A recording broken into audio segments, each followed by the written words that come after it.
The hospital ceiling was the first thing I saw when I opened my eyes, and for a long, strange moment I could not remember my own name. I could not remember the day of the week.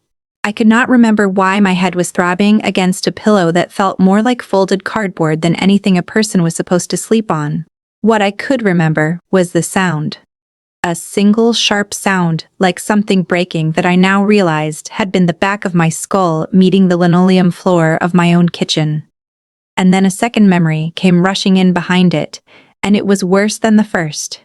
I remembered what I had been carrying inside my body when I fell.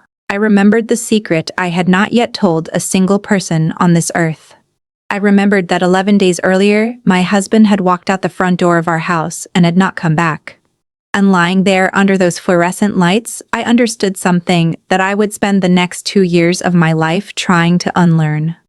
I understood that the life I thought I was living had already ended. I just had not been told yet. My name is Grace. I am 34 years old. And the story I am about to tell you is the story of the worst year of my life, and the year that came after it. The year I found out who my husband really was. The year I found out who I really was. The year a stranger knocked on my door because she heard something fall and by doing so saved 2 lives without ever knowing it. If you have ever stood in a quiet room holding a piece of paper that changed everything you thought you knew about your own marriage, stay with me. Because what happened next is something I still cannot fully explain even to myself. The smell came back before the memory did. That sharp chemical bite of antiseptic mixed with recycled hospital air that somehow manages to be both sterile and suffocating at the same time. My mouth was dry in a way that felt ancient.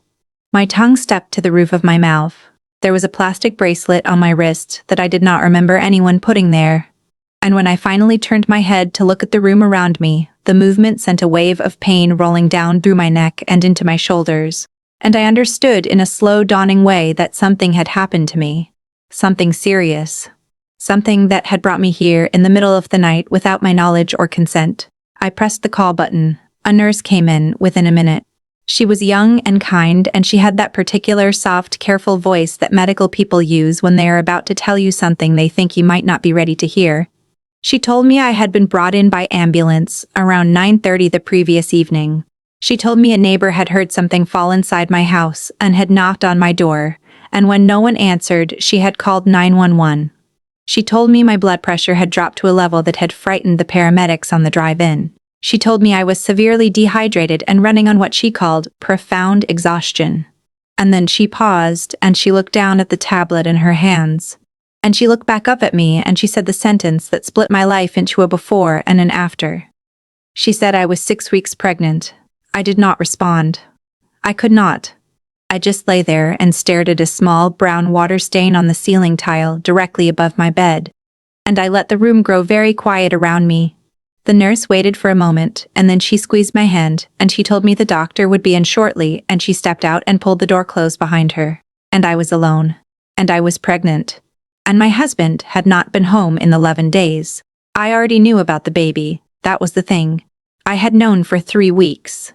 I had taken the test on a Tuesday morning in November alone in the bathroom of our house in Naperville, while the kids across the street waited for the school bus and the light outside looked ordinary and golden and completely unaware of what was happening inside me. I had sat on the edge of the tub and I had stared at those 2 thin lines and I had waited for the feeling everyone said you were supposed to have. Joy. Fear. Something recognizable. What I had felt instead was a kind of held breath. A pause. As though some part of me already knew that the ground I was standing on was not what I thought it was. I had been carrying that secret around for 3 weeks, waiting for the right moment to tell my husband. And now I was lying in a hospital bed and my husband did not know, and there was a reason for that. There was a reason I had not told him yet, and that reason had a name. And that reason had a name was about to change everything. Let me back up. Because to understand what happened in that hospital room, you have to understand what had happened in a laundry room 3 weeks before that. I had been married to Joel for 7 years. I was 34. He was 38. He was a regional sales director for a medical device company, which meant he traveled constantly, and I had learned very early in our marriage how to be comfortable with absence. I worked part-time as a school librarian at the elementary school 2 miles from our house. I drove a sensible car. I made dinner most nights. I knew the names of my neighbors, and the names of my neighbors' dogs, and what time the mail truck usually came down our street. It was from the outside, a perfectly ordinary life. The kind of life you do not question. The kind of life you assume you will still be living 20 years from now. The kind of life that can end in the span of a single afternoon, and you will not even see it coming until it is already over. The blazer was navy. I remember that clearly. I was standing in the laundry room on a Wednesday afternoon, getting the dry cleaning ready to drop off. I always checked the pockets before I zipped anything into the plastic bag. Keys. Lip balm. A stray gas station receipt now and then. It was habit. It was muscle memory. I was not looking for anything.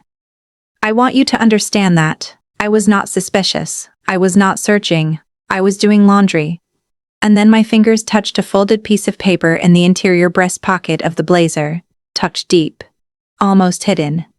The kind of place you put something you did not want another person to find. I pulled it out, I unfolded it. And I stood there in my own laundry room while the dryer hummed behind me, and I read a hotel receipt from the Marriott in downtown Indianapolis. 2 nights. A king suite. The weekend of October 14th. The weekend Joel had told me he was at a sales conference in Cincinnati. I want you to sit with that for a second. Because I sat with it. I sat with it standing up in that laundry room for what felt like a very long time. The dryer kept turning. The house kept humming. Outside the window, a leaf blower started up somewhere down the street, and inside my chest, something quiet and terrible was happening that I did not yet have the language for. I did not cry. I did not shout. I did not do any of the things people in movies do. I folded the receipt back into its exact original creases. I put it in the front pocket of my jeans. I zipped the blazer into the plastic garment bag. I got in my sensible car. I drove to the dry cleaner. I came home. I made lunch. And I waited. That night, Joel came downstairs after his shower, and he poured himself a glass of bourbon, and he sat on the couch with his phone the way he did every single evening. I was in the armchair across from him with a book open in my lap. I was not reading a single word. I watched him scroll, I watched his face, and at one point he smiled at something on his screen. A small, private smile, the kind of smile you give a person you are thinking about. And I felt the receipt in the pocket of my jeans, and it felt hot. It felt like it was burning through the denim. And he looked up at me and he said, "How was your day?" And I said, "Fine."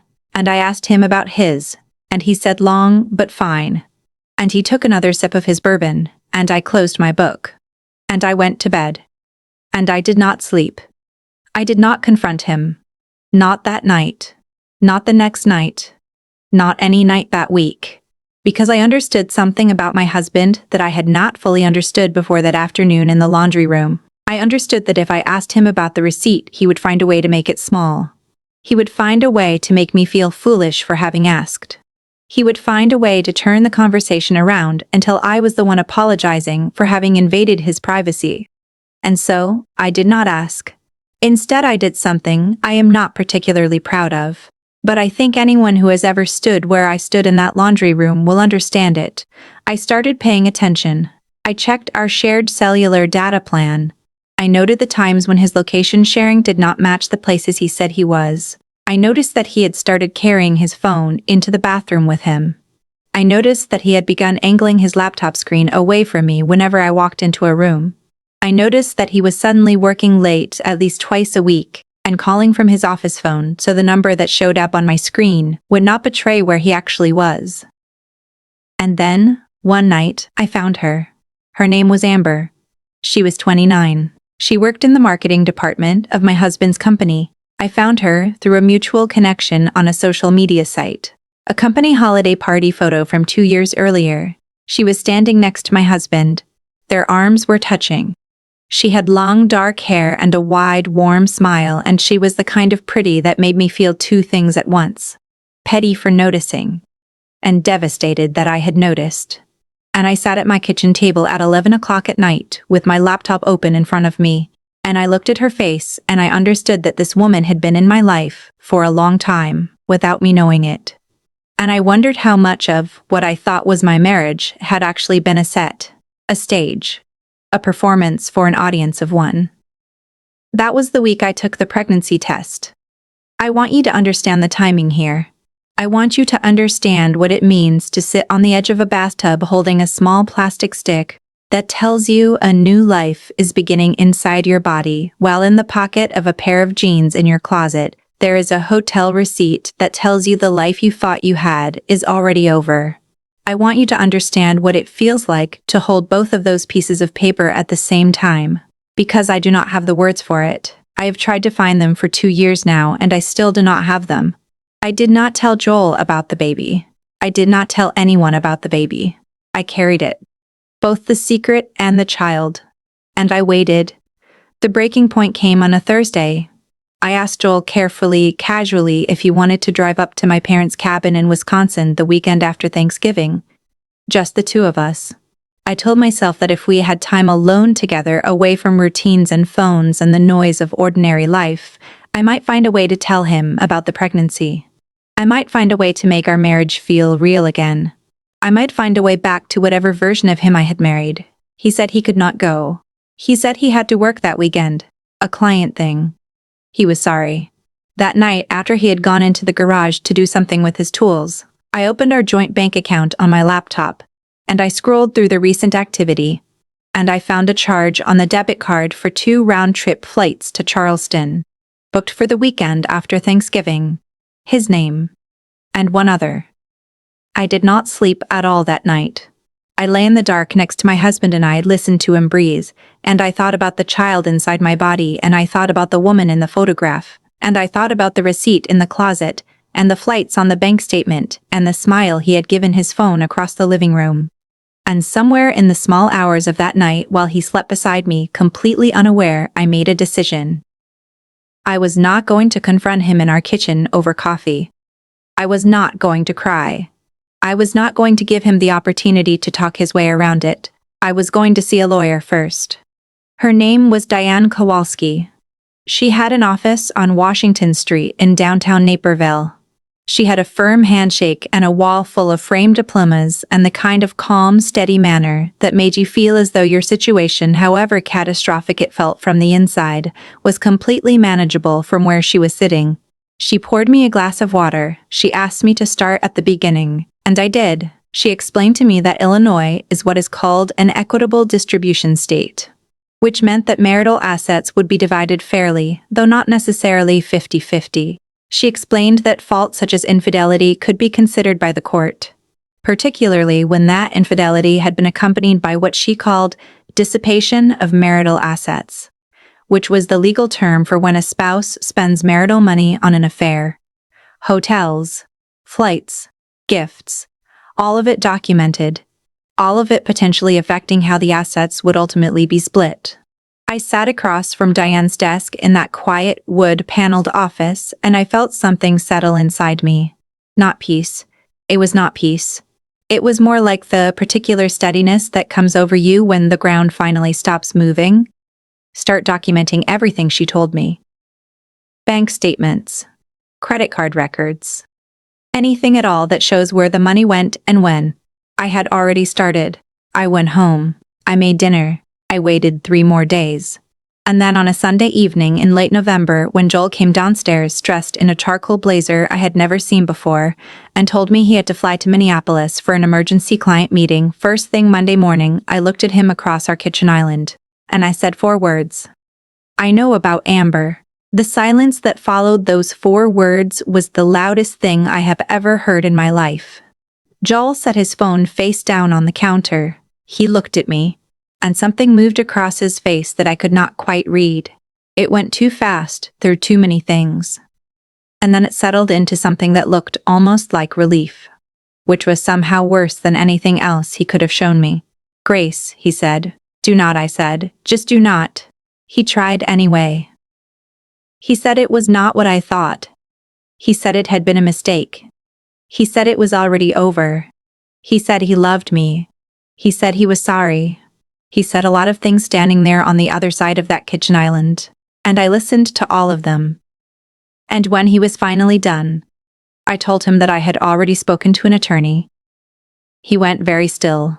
I am not doing this tonight, I said, or this week, but I need you to understand something. I know. I have documentation, and I am not going to pretend that I do not. He slept in the guest room that night. He left for the airport before I was awake the next morning. He texted me from the gate. We need to talk when I am back. Please. I read the message. I put my phone in my bag. I went to work. He came home on a Wednesday. We talked. Or he talked mostly. He cried, which I had not expected. And I found that I felt very little watching him cry, which frightened me more than the crying itself did. He said he had ended things with Amber. He said he wanted to fix our marriage. He said he would do whatever it took. I said I needed time to think. What I did not say, still, even then, was that I was pregnant. I had not told anyone, not my mother, not my best friend Lena, who had been calling me every other day with the kind of worried frequency that told me she could sense across the 400 miles between us that something in my life was wrong. I kept finding reasons to put the conversation off. I did not know how to say it yet. I did not know what I was going to do. And then, the dizziness started. It started small. A head rush when I stood up too fast. A morning when the smell of coffee, which I had loved my entire adult life, made my stomach turn. I started eating dry crackers before I got out of bed. I started falling asleep on the couch at 8 o'clock at night. I told myself it was stress. I told myself it was grief. I told myself it was manageable. And then one night in early December, while Joel was in Dallas for work, I stood at my kitchen sink washing the last of the dinner dishes. And I felt it. Not pain exactly. More like a tide going out. Everything in me pulling backward at once. I grabbed the edge of the counter. I missed. And then there was nothing. Which brings us back to the hospital ceiling. And the water stain. And the young nurse with the soft, careful voice telling me a sentence that split my life into a before and an after. The neighbor who found me was named Beverly. She was 71 years old. She lived 2 doors down from us, and I had spoken to her maybe 6 times in the 4 years we had been in that house. She had been carrying her trash out to the curb on the evening of the day my husband was in Dallas when she heard what she later described to the paramedics as a very loud crash from inside my kitchen. She walked over, she knocked. When no one answered, she went back to her house and she called 911. And then, she came back and she waited in my driveway for the ambulance so they would know which house it was. I owe that woman more than I know how to say. When the paramedics arrived, my phone, which had been in the pocket of my apron, was completely dead, out of battery. Beverly gave them her own phone. They called the emergency contact listed in my medical file, which was Lena. Which was how my best friend in Columbus, Ohio, ended up calling my mother at 11 o'clock at night, and how my mother ended up calling my husband. It took Joel 11 hours to come home. Lena, who got in her car the moment she got the call and drove through the night from Columbus, arrived at the hospital before he did.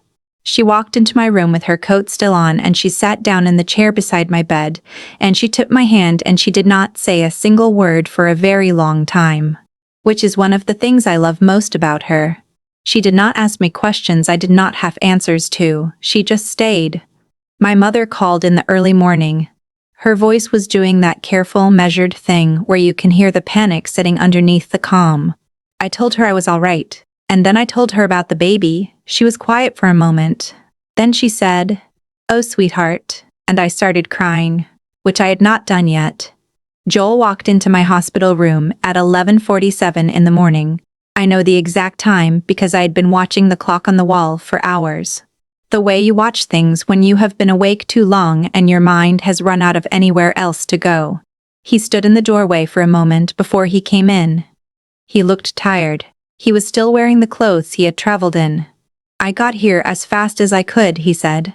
I nodded. He sat down in the chair beside the bed. The chair where Lena had been sitting before she had stepped out to find coffee.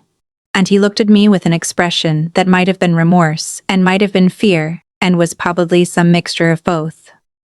And he said, "The nurse told me about the baby." "Yes," I said. "Why did you not tell me?" I looked at him. I looked at this man I had been married to for 7 years, and I thought about the receipt in the closet. I thought about the flights to Charleston. I thought about the 40-minute phone call I had made to him the afternoon I collapsed. I thought about 11 hours. I was not sure yet what I was going to do, I said.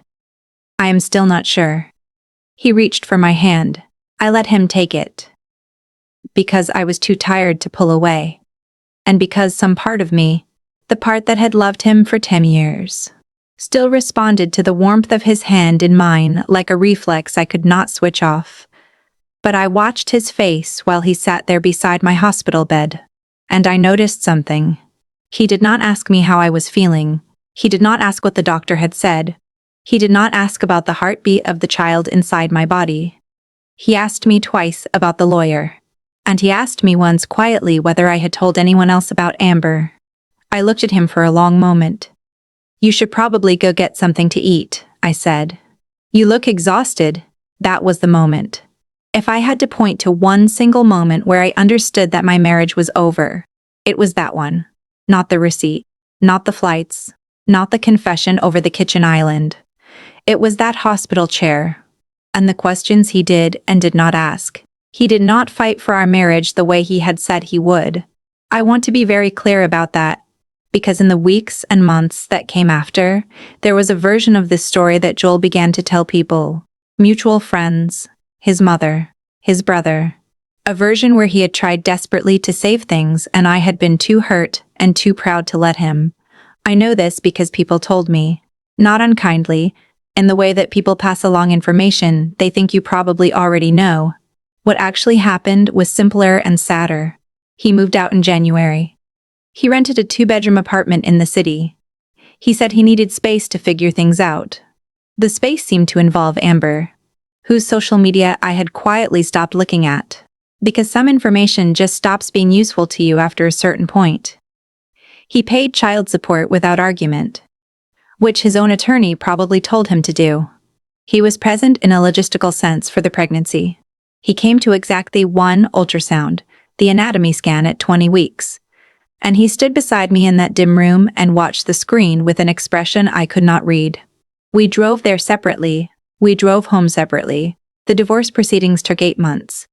Diane was thorough. The documentation I had gathered, the bank records, the credit card statements, the hotel receipt I had carried around in the pocket of my jeans for weeks, painted a very clear picture for the court.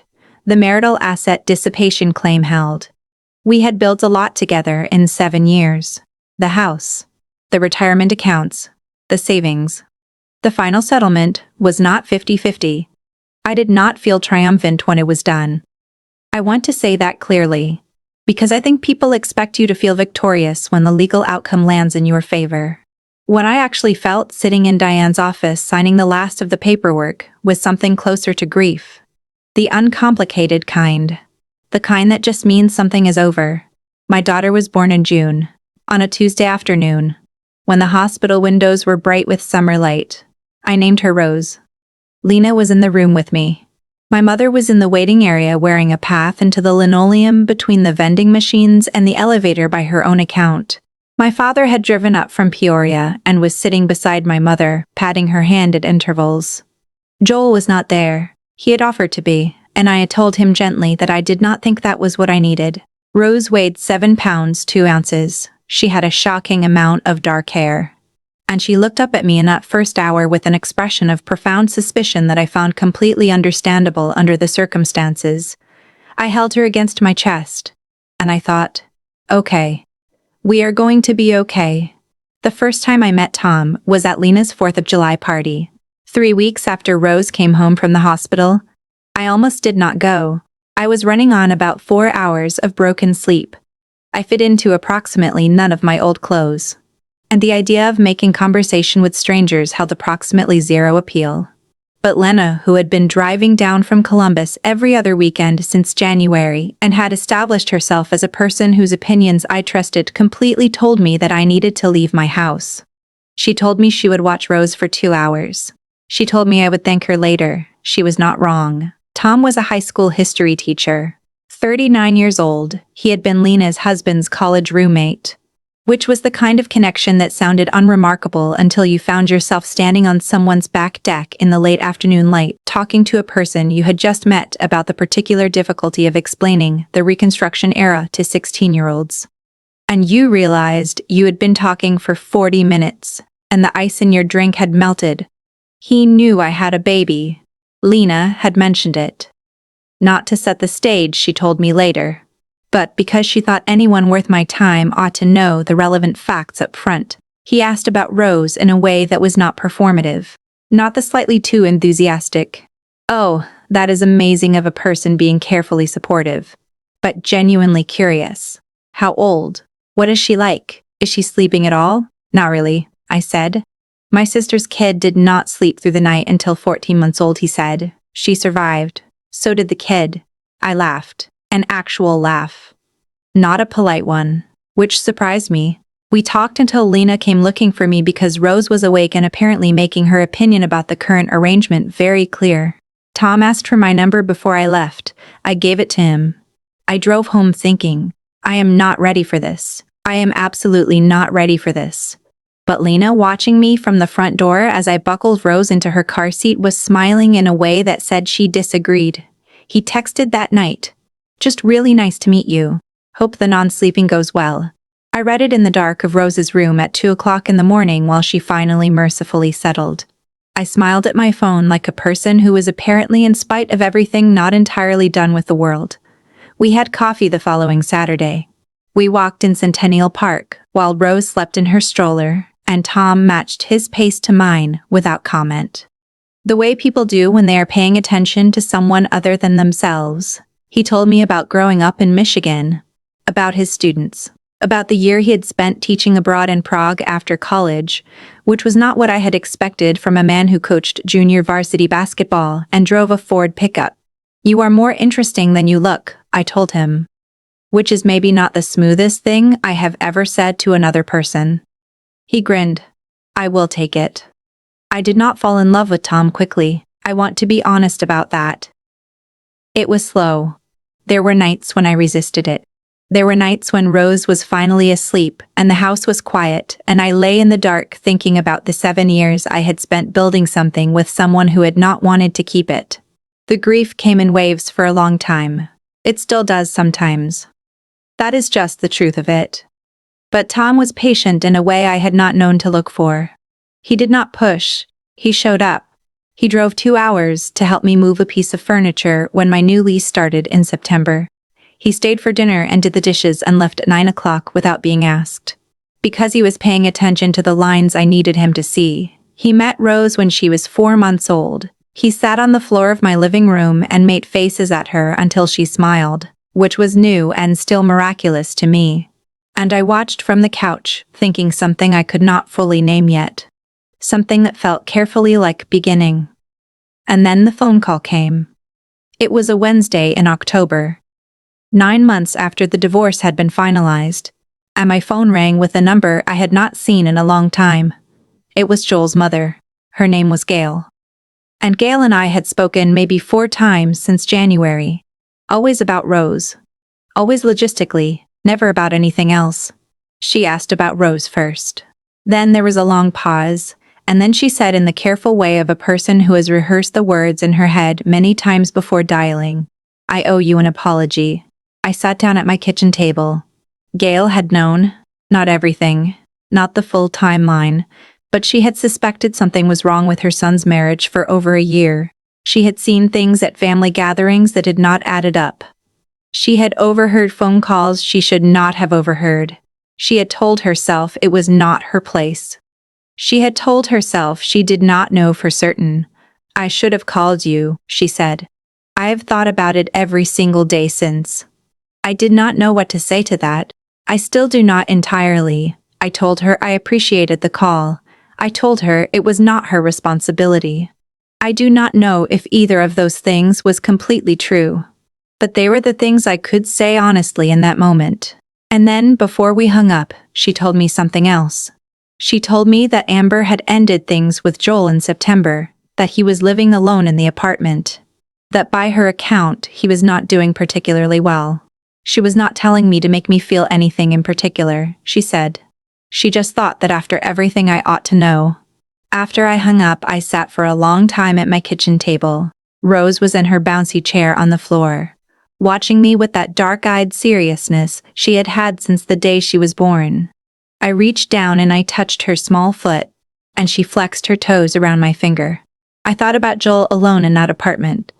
I thought about the particular silence of a space where the person who should be in it is not. I knew something about that silence.